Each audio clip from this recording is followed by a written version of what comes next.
So I was playing The Legend of Zelda Breath of the Wild one day, and I noticed something interesting about the water.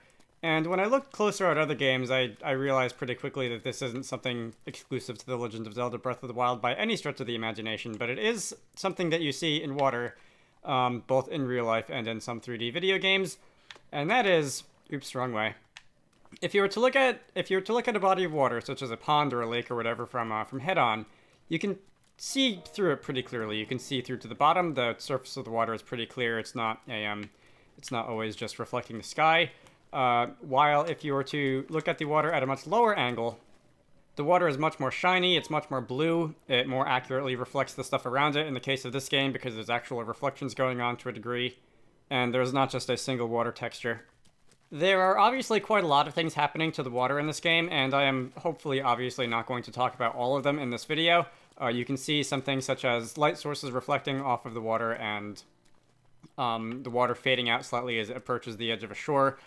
The thing that I'm interested in today is going to be the transparency, or the somewhat transparency, of the water when you're looking at it from a low angle versus when you are looking at the water from a high angle. So this video is going to be a bit of a 3D continuation of a video I made recently on water shaders. This is what the water shader looks like. As real quick as a refresher, the main effect here is a distortion which is applied to a water texture over time, and it causes the water to look like it's flowing and rippling and that sort of thing. This is in 2D. Today we're going to be talking about 3D. If you have not seen that video, you probably want to go watch it to get caught up to speed. In the name of not having this video being 10 minutes of setup before I get onto the actual code, I am just going to say that this is an intermediate to advanced effect. You definitely need a sound understanding of 3D and of shaders before you try to do this. You are going to need to know what the dot product is, and what it does, and what the different matrices that you supply to shaders do. You are also definitely going to want to be experienced with just writing code. For the sake of time, I am going to be speeding through the adding of the water effect from the last video into this 3D project, and I do literally mean speeding through for the sake of time. And I am not going to spend a lot of time stopping to explain things that have already been explained in previous videos. I don't mean to be gatekeepy or anything, but this is definitely not a beginner level task. So we're going to start by putting the water shader in this 3D project. This is more or less the same 3D project I had at the end of the texture repetition video, which was the last time that I was messing with it. I have gone and removed the light, because the lighting effect isn't really going to be relevant today, and it's just going to be somewhat distracting. And it also made the texture just repeat to infinity without you having to press the shift key or the spacebar or whatever it was, because I don't want to have to do that.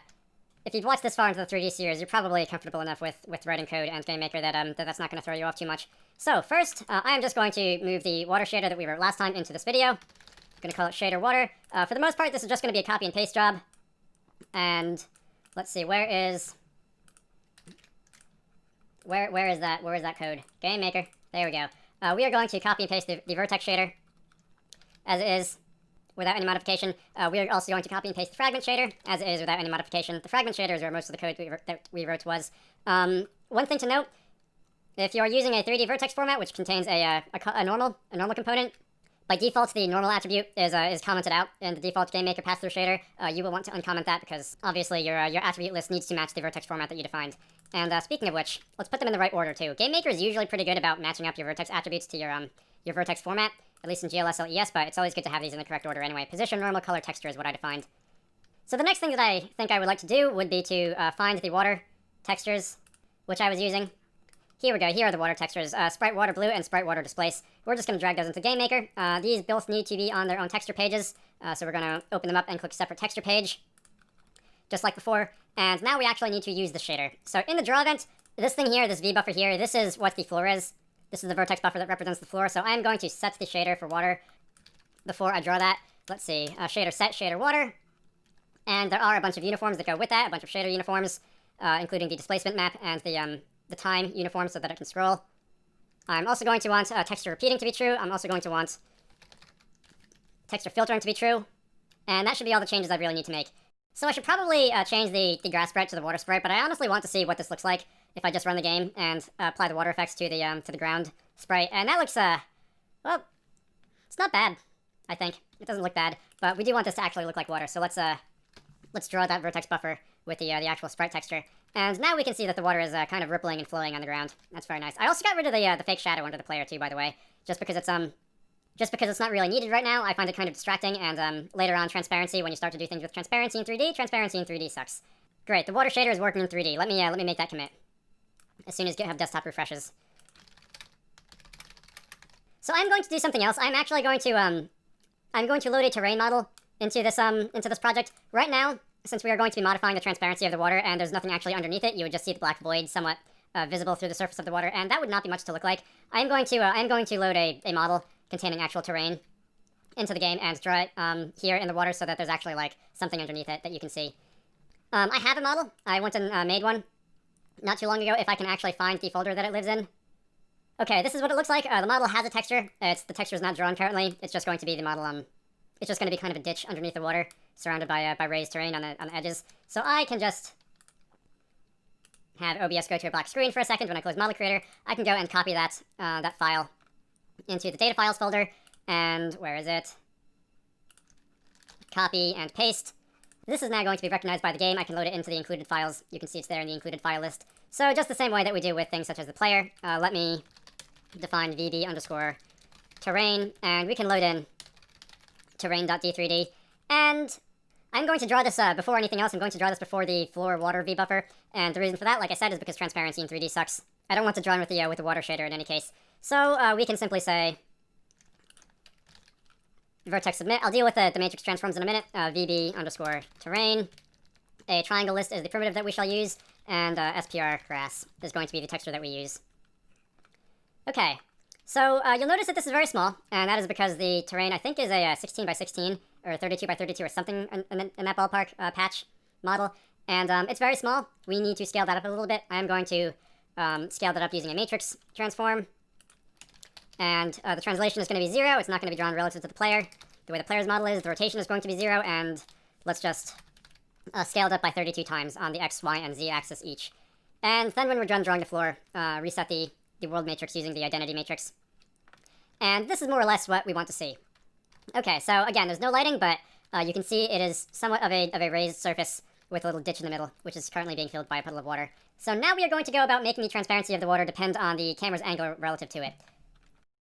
So the way that this effect works is that the transparency of the water is based on the angle of the camera relative to the surface of the water. Anytime you are writing shader code and you want to do something based on the angle between two vectors, your mind should automatically go to the dot product. The dot product is a very handy function. I have used the dot product in the past for 3D lighting effects, but you can really use it for a lot of things. In the case of this effect, the two angles in question are going to be the surface normal of the water. Once again, surface normals are something that I've used in the past to deal with lighting, but they don't necessarily have to be. You can use a surface normal for anything. And the angle of the camera. So there are a few ways you could run these numbers through and have them work. The one that I am going to do, you could take the camera's look vector as defined when you created the camera projections, the look at projection, the view matrix, and you could pass that to the shader via a uniform. That would indeed give you the two vectors, the camera vector and the surface normal of the water, which is just provided by the attribute in the vertex shader. You could also use the matrices. You could also use matrix multiplication and use that to convert the normal into what is called eye space. In these videos, I do want to introduce new tricks that you can do from time to time, so instead of just using a shader uniform for the umpteenth time to get something done, I am going to go with the latter. If you remember from the 3D fog video that I did a long time ago, back in probably, June, I think? Maybe July? I converted the position of each vertex into what is called eye space, which would be the position of each vertex relative to the camera, if the camera's position was at the origin of the world, and everything else was moving around it. Each of the world view and projection matrices that you supply to a shader are there to serve a purpose. You start out with what is called object space, which is basically just the position of each vertex in the vertex buffer, the vertex in the 3D model, and you multiply that by the world matrix, and that turns the object's position into world space, which is where the object would be after you apply the transform. Then you multiply that by the view matrix, which this converts the vertex's position in world space to eye space, which is what I was just describing, which is the vertex relative to the camera. This is a very handy comic from a very handy blog post that I like to reference from time to time, which illustrates the point. I have a link to the blog in the video description because it's worth a read if you've never seen it before. You can also do the same thing to the vertex normal. Whenever you rotate an object in space, you also want its vertex normals to be rotated as well. You can transform a vertex's normals in the same way as you transform a vertex's position in much the same way. If you were to rotate an object in space, you would want not only its position to be rotated, but also its normal so that things like lighting are applied correctly. The only difference being that position does not need to be taken into account, because obviously if you move an object in space without rotating it, you don't want its vertex normals to be moved as well. So to do that, I am going to define a vector 4, and I'm going to call this I space normal. And I'm going to set this equal to gm underscore matrices, and the matrix constant is going to be matrix world view without the projection. If you take the projection matrix into account, you will have a slightly different result, which you may or may not actually want. And we can multiply this in much the same way as we turn the vector 3 position into a vector 4 by giving it a w coordinate of 1. We can turn the vertex normal into a vector 4 and give it a w position of not 1 but 0. This is a little mathematical trick when it comes to multiplying matrices that will prevent the translation component from being taken into account. Hey. I will make a video on 3D math and matrix multiplication at some point in the future, but that day is not today. And instead of just using the position attribute when we do this, we can use the normal attribute. And because it annoys me to no end that the default GameMaker pass-through shader will use inposition.x, inposition.y, and inposition.z. You don't have to do that. You could say either inposition.xyz, and this itself is just going to be a vector 3 containing those 3 values, or since inposition is already a vector 3, you can just say that. So we now have the surfaces normal in iSpace, and that is one of the 2 vectors that we're going to need to make this effect work. The other, of course, being the camera's looking direction in iSpace. I'm going to call that iSpace camera. And before I do anything else, this iSpace normal vector is currently a vector 4. It really should be a vector 3. When you do mathematical operations involving vectors, they have to be the same size. They have to be of the same dimensionality, so you have to multiply your dot product or whatever a vector 3 by a vector 3 or a vector 2 by a vector 2. You can't have a vector 3 and a vector 4.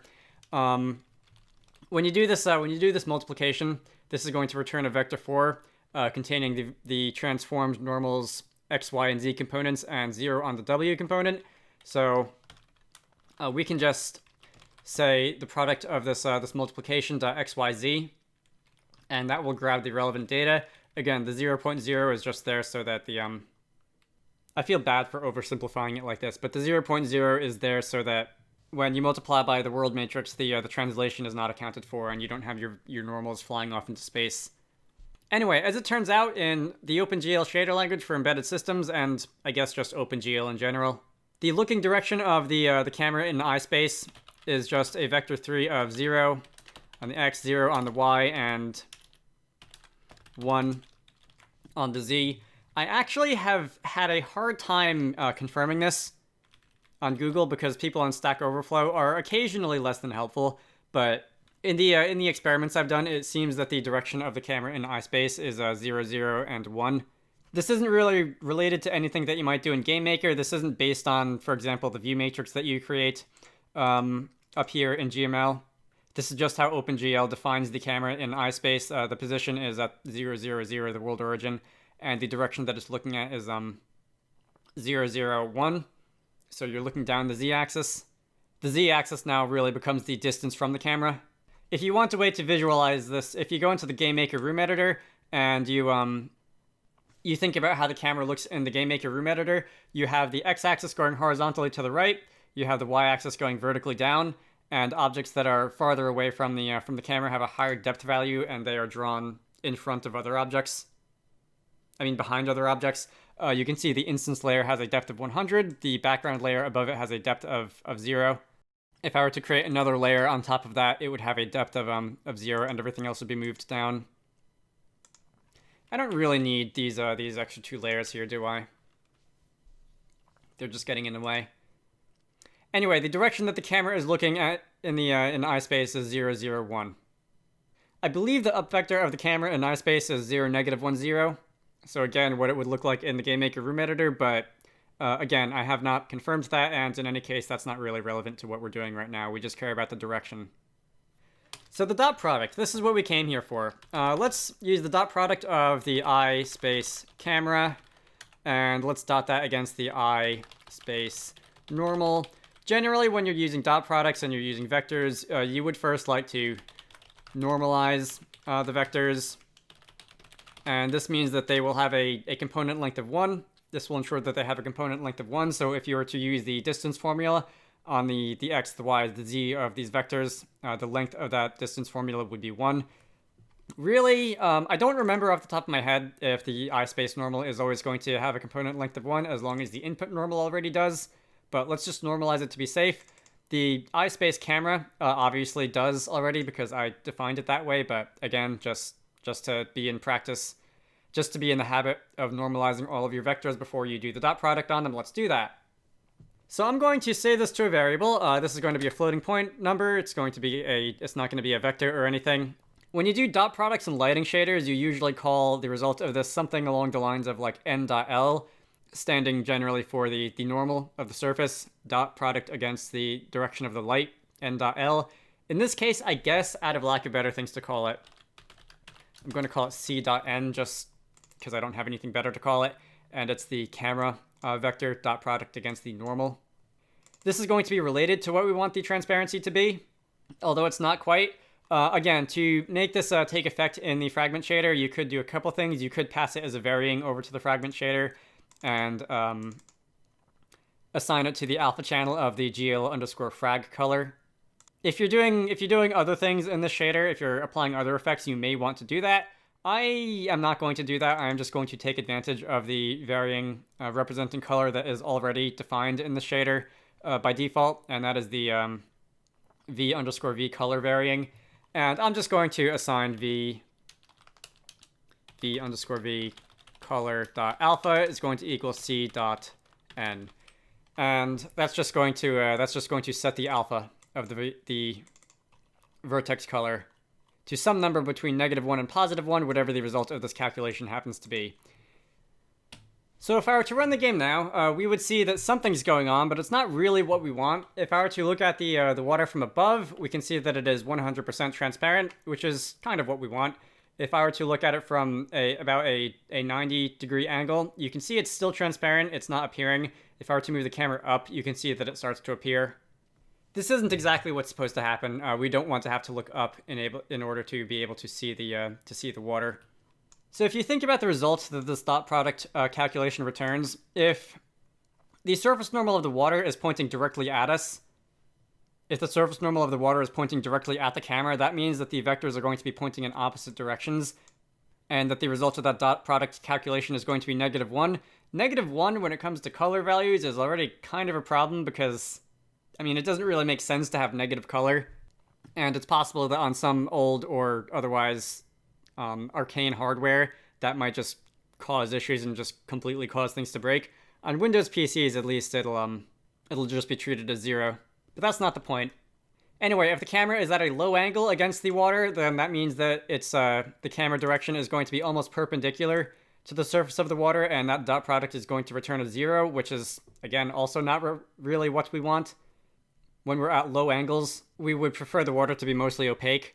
And then likewise, if the camera is underneath the surface normal of the water looking up, then they're more or less pointing in the same direction, and the result is going to be some positive value between 0 and 1, depending on what the actual angles are. There are a couple mathematical tricks you can do to make this work. You can use a different eye space camera vector, and perhaps instead of representing the direction that the camera is actually looking in, you could use a vector that represents an angle that is coming out of the side of the camera, and I believe 0, +1, 0 will make this work without issue. Yeah, you can see overhead the water is mostly transparent, and it becomes more opaque as I move down. So that works. If you don't want to mess with the eye space camera vector, and if you don't want this variable to be like a lie or something like that, you could also just add 1.0 to this. And this will cause the same result. So I am above the water and it's mostly transparent. I can see through it. And now I move the camera down and it becomes opaque. That's what I would prefer to do instead of messing with the iSpace camera vector. So to adjust this effect a little, you may wish to clamp this value a little bit.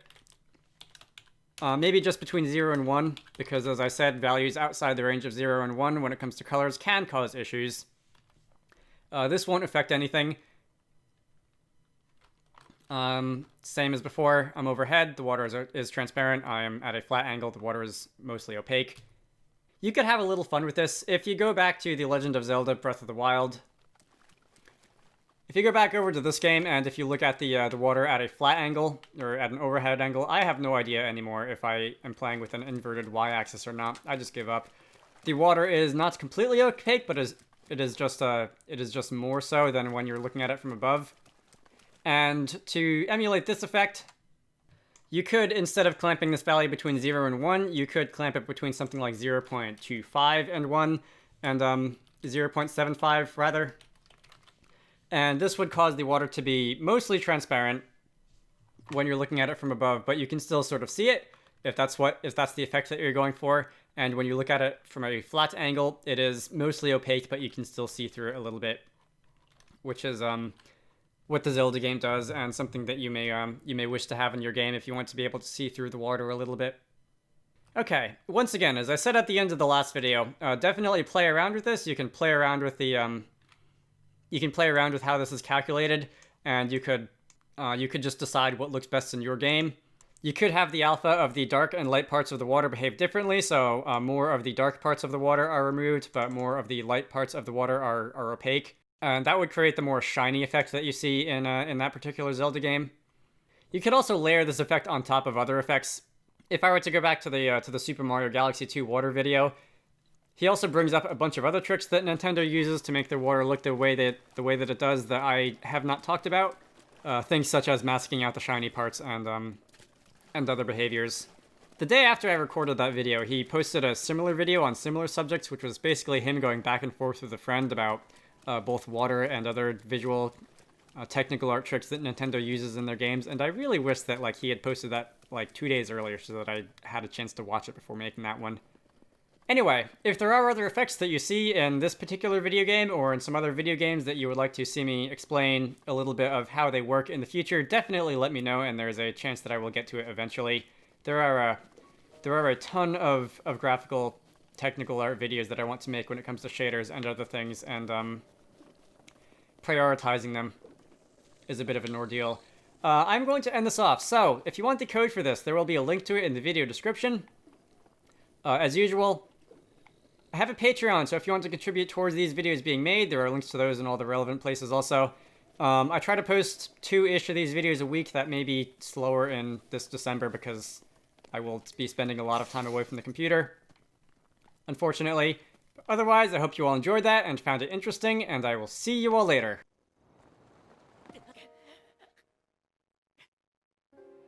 I was trying to find a nice view for an end screen for this video, and I totally missed the glide button and fell off a cliff and died.